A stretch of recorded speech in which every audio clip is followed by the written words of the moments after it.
Gabriel Garcia Marques é, no Brasil, o mais conhecido entre gigantes da literatura latino-americana. Gigantes que tornaram mundialmente conhecido o realismo fantástico, chamado também de realismo mágico. Diante do que vive o Brasil há tempos, em especial nos últimos anos, é forçoso constatar: o realismo fantástico latino-americano dos anos 60, 70, por aqui, hoje, soa trivial, coisa para principiantes. Debate SBT-CNN. Tema mais citado: corrupção. E o mais veemente acusador? Bolsonaro. E exatamente na véspera do debate, esse monumento à honestidade havia levado uma bordoada no Supremo Tribunal Federal. Seu filho, senador Flávio Bolsonaro, havia obtido uma censura. Censura às reportagens do UOL e Folha de São Paulo sobre os 107 imóveis do clã Bolsonaro, 51 deles pagos com dinheiro vivo. Certo desembargador Demétrios, do Distrito Federal, mandou o UOL e Folha de São Paulo retirarem as reportagens do ar. No dia seguinte, o do debate onde Bolsonaro pontificaria sobre corrupção, o material voltou a ser publicado no UOL e Folha. Decisão provisória do terrivelmente evangélico ministro André Mendonça. Na véspera do honesto Bolsonaro ensinar como se deve combater a corrupção, mais más notícias para ele no UOL. As repórteres Juliana Dalpiva e Helenilce Bottari contaram: entre 2004 e 2005, Bolsonaro e o filho Flávio visitaram na cadeia ao menos 2 vezes o capitão Adriano da Nóbrega, acusado de assassinar Leandro dos Santos Silva, guardador de carros. Adriano, já condecorado por Flávio Bolsonaro na Assembleia do Rio de Janeiro e defendido por Jair Bolsonaro na tribuna da Câmara. Isso 4 dias depois de condenado por assassinato. O capitão Adriano da Nóbrega, como se sabe, era chefe de uma milícia de assassinos, o Escritório do Crime. Uma organização de pistoleiros suspeitos de ao menos 19 homicídios. E pai e filho foram visitá-lo preso. Segundo o Ministério Público do Rio de Janeiro, Adriano foi associado a Flávio numa triangulação com outro também acusado de assassinato, de homicídio. Queiroz, o faz-tudo dos Bolsonaro. Queiroz e Adriano, quando ainda vivo, investigados pela morte de Anderson Rosa de Souza, em 15 de maio de 2003. Portanto, há 19 anos, processo que ainda caminha. Queiroz, agora candidato a deputado estadual no Rio de Janeiro. No santinho de campanha estão Queiroz e o amigo Bolsonaro pai, com o slogan Lealdade de Verdade. Queiroz, Flávio e Adriano, segundo a investigação do Ministério Público e também dos repórteres, foram associados numa construtora ilegal na zona oeste do Rio de Janeiro.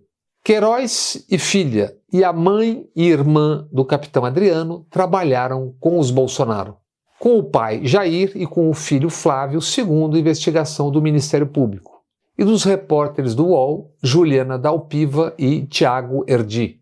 Investigações no caso das rachadinhas, que é um apelido para o crime de peculato, desvio de dinheiro público. Seguindo o rastro desse dinheiro, as reportagens no UOL e Folha chegaram ao rastro desses imóveis.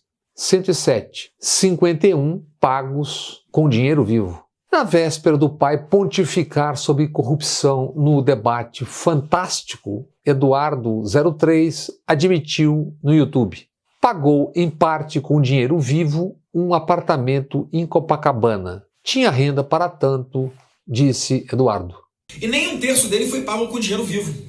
Tudo totalmente condizente com o meu salário. O capitão Adriano foi morto em Esplanada, na Bahia, a 9 de fevereiro de 2020.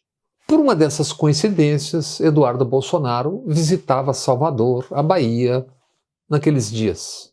Morto Adriano, 2 dias depois, Bolsonaro convidou o general Braga Neto para chefiar a Casa Civil da Presidência da República. Braga Neto é hoje o candidato a vice-presidente de Bolsonaro. E esse mesmo general foi o interventor, governou o Rio de Janeiro no ano eleitoral de 2018. Com os órgãos de informação das Forças Armadas e das polícias ao seu dispor, sabia e sabe muito sobre as milícias e o crime no Rio de Janeiro. Em setembro do mesmo 2020, Flávio Bolsonaro indicou o chefe da Polícia Civil no Rio de Janeiro, Alan Turnovski, preso há 3 semanas. 2 dias depois de, no 7 de setembro, discursar e posar para fotos no palanque com o presidente e com Flávio Bolsonaro. Quando Marielle Franco e Anderson Gomes foram assassinados, Turnovski e o delegado Maurício Demétrio foram flagrados na seguinte conversa, no seguinte diálogo. Gente, o enterro da vereadora será no Caju, cemitério no Rio. Mas alguém sabe onde será a comemoração? Dito isso, o que é o universo factual do realismo fantástico original? O jardim de infância. E isso porque não chegamos ainda a Ana Cristina Vale, que foi casada com o Jair. Há pouco, Ana Cristina declarou ter comprado uma mansão em Brasília, que há 1 ano ela dizia ter sido apenas alugada. Mansão que, ao final, custará supostos 3.200.000 reais. Essa mansão, por apenas 3.200.000 reais no Lago Sul, em Brasília, é coisa de Papai Noel. Mas esse negócio natalino não causou surpresa nem espanto, afinal, soube-se há dias. Cristina, a ex de Bolsonaro, movimentou 9.300.000 reais entre 2019 e 2022. Revelados os fatos, a ex do probo presidente explicou: tenho 30 anos de trabalho na política, sou advogada, tenho minha fonte de renda, não devo satisfação a ninguém. Não deve satisfação e é agora candidata a deputada distrital em Brasília. Realismo sem barraco familiar não seria realismo e nem fantástico. Assim sendo, barraco e novo folhetim às vésperas da eleição. Michele tem um irmão Eduardo, candidato a deputado distrital em Brasília. Cristina, como vimos, também é candidata a deputada distrital em Brasília, usando o sobrenome Bolsonaro. Por conta do sobrenome, certamente também por conta do realismo fantástico, Michele chutou a ex do marido. Disse: meu irmão é o nosso único candidato ao cargo de deputado. Não existe apoio a nenhum outro candidato. A Michele, disse ser esse um alerta para os alpinistas que estão tentando subir na vida usando o nosso sobrenome. Jairzinho Renanzinho recusou e reagiu ao alpinistas e defendeu o uso do sobrenome Bolsonaro por parte da mamãe Cristina. Disse ainda Jairzinho Renanzinho muito singelamente: sou fruto dessa relação de parceria e muito amor. Ainda o casal real, o atual. A Polícia Federal investiga transações financeiras do gabinete presidencial. O principal ajudante de ordens de Bolsonaro é o tenente-coronel Mauro Cid, que é filho de um general também chamado Mauro Cid. O ajudante, o gabinete presidencial, teria pago contas de familiares de Bolsonaro e de Michele. A Polícia Federal quer saber se foi com dinheiro público. Michele tentou mudar de assunto. Em comentário no Instagram alheio, chamou Bruna Marquezine, vejam bem quem, Bruna Marquezine, de feia e vulgar. Mas não deu certo. Nas redes sociais juntaram Lé com Cré. Empilharam Michele contra Bruna com as contas pagas pelo gabinete presidencial e a Polícia Federal. E assim, nas redes sociais, a casa presidencial subiu, ou seja, caiu. Mas voltemos ao debate do SBT, CNN e demais. Debate com muitas parcerias, muito realismo fantástico e pouco amor.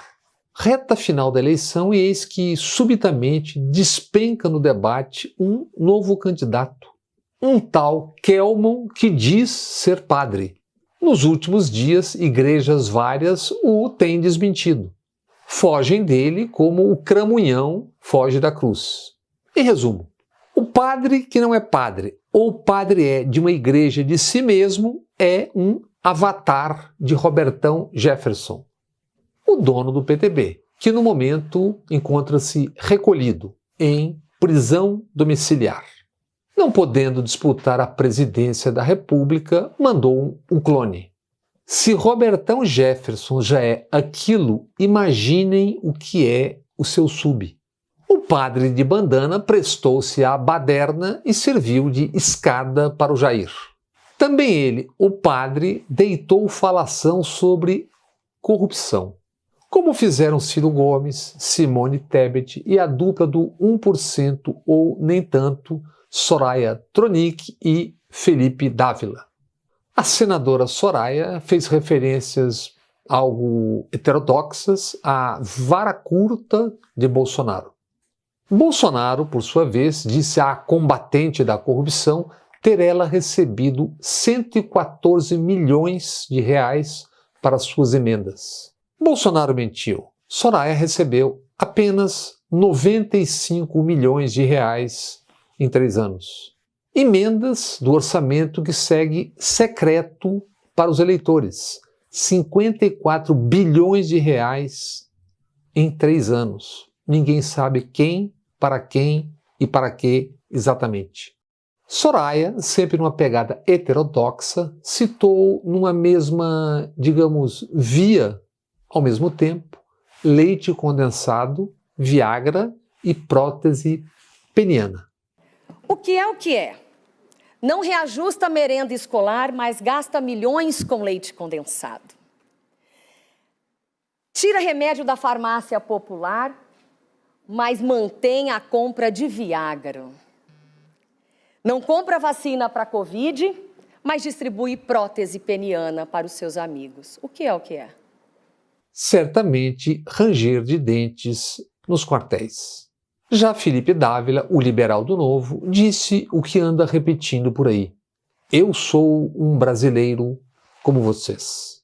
Portanto, caro amigo, cara amiga, fique informado, informada. Você tem declarados ao menos 24 milhões de reais. Como o candidato Dávila, que é um brasileiro como você. E, como iguais que são, você automaticamente se torna também genro do Abílio Diniz, como é o Felipe Dávila. Do alto do seu 1% ou nem tanto, Felipe Dávila conclamou a nação. Está na hora de enquadrar o Supremo Tribunal Federal. Agora vai. Simone Tebet, duras falas contra a corrupção no debate. Sem precisar esmiuçar seu voto em 2018 no Bolsonaro ou não e suas parcerias na política e no agro, é preciso dizer: qualquer candidato do MDB pode até ter autoridade pessoal, mas não tem autoridade partidária para falar em corrupção. O prontuário de tantas das suas lideranças não permite tamanha hipocrisia. Só 5% nas pesquisas dados a um partido tão grande revelam algo.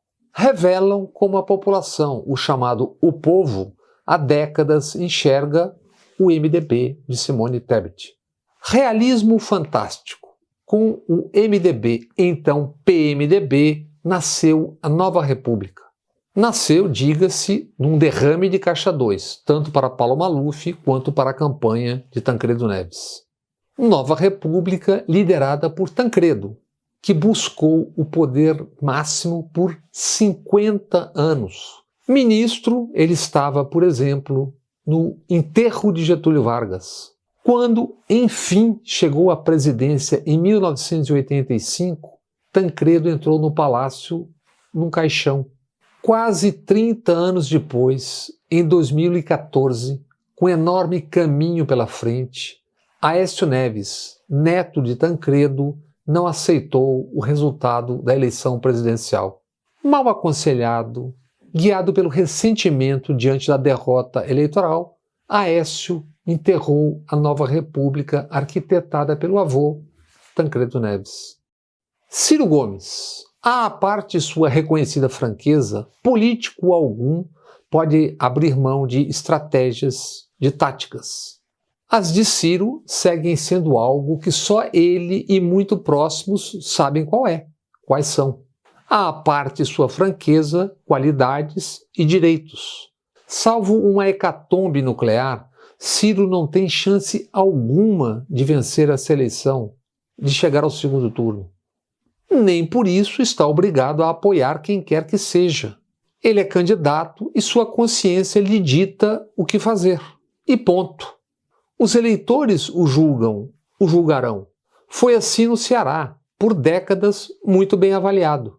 Avaliado nacionalmente tem sido desde suas decisões e gestos em 2018. Ou Ciro vai abandonar a política, como sinalizou ao falar em botar a viola no saco se não vencer, ou, como político, terá que pensar nos passos e rumos pós-eleição. Quais seriam? Seus, hoje, 6% correm sérios riscos de serem atropelados pelo voto útil nesta reta final. E isso independe da sua vontade manifestada nesta segunda-feira. No seu Ceará, na última recente pesquisa do IPEC, Ciro tem 10%, Lula tem 63% e Bolsonaro 18%. Candidato ao governo do Ceará, Eumano de Freitas, do PT, segundo o IPEC, saltou de 22% para 30%. O capitão Wagner, até então na dianteira, caiu de 35% para 29%. E Roberto Cláudio, candidato do PDT de Ciro, tem 22%. O candidato de Ciro tem 5 dias para atropelar o capitão Wagner e chegar ao segundo turno. Derrotas nacional e em casa seriam pesadíssimas para os passos seguintes, sejam quais forem, se forem na política. Incompreensível na reta final de uma eleição presidencial, Ciro e sua campanha envolvidos em enfrentamentos com Tico Santa Cruz, Gregório do Vivier e com Caetano Veloso. Caetano, que como Tico foi chamado de vida ganha por Ciro Gomes, respondeu: Brizola dizia que artista não dá voto, mas tira. Então...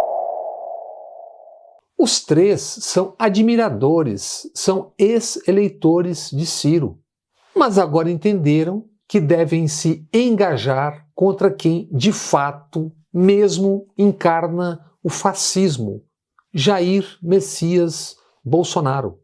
Quinta agora, dia 29, debate final na Globo, com o mesmo elenco e também Lula.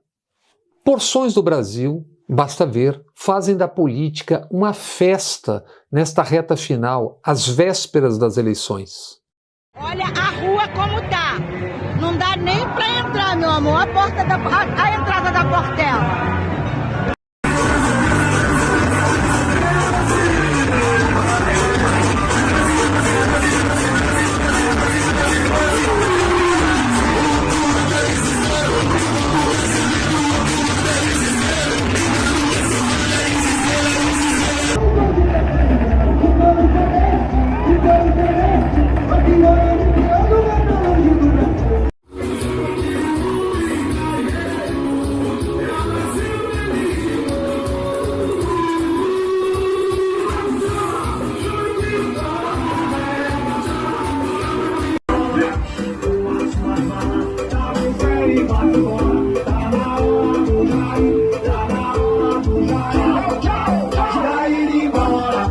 Outras porções provocam o confronto, a violência, dão tiros, socos, pontapés, agridem. Ameaçam nas ruas, ameaças com a infiltração de mesários no dia das eleições, mentem sobre as urnas. O presidente da República repete quase todo dia: só aceita o resultado se for ele o vencedor. O que atiçam é um clima de medo, de terror, em busca de uma abstenção que leve a um segundo turno. Aí sim, de muito mais violência. A resposta a isso e tudo mais, seja em que turno for, deve ser dada nas urnas.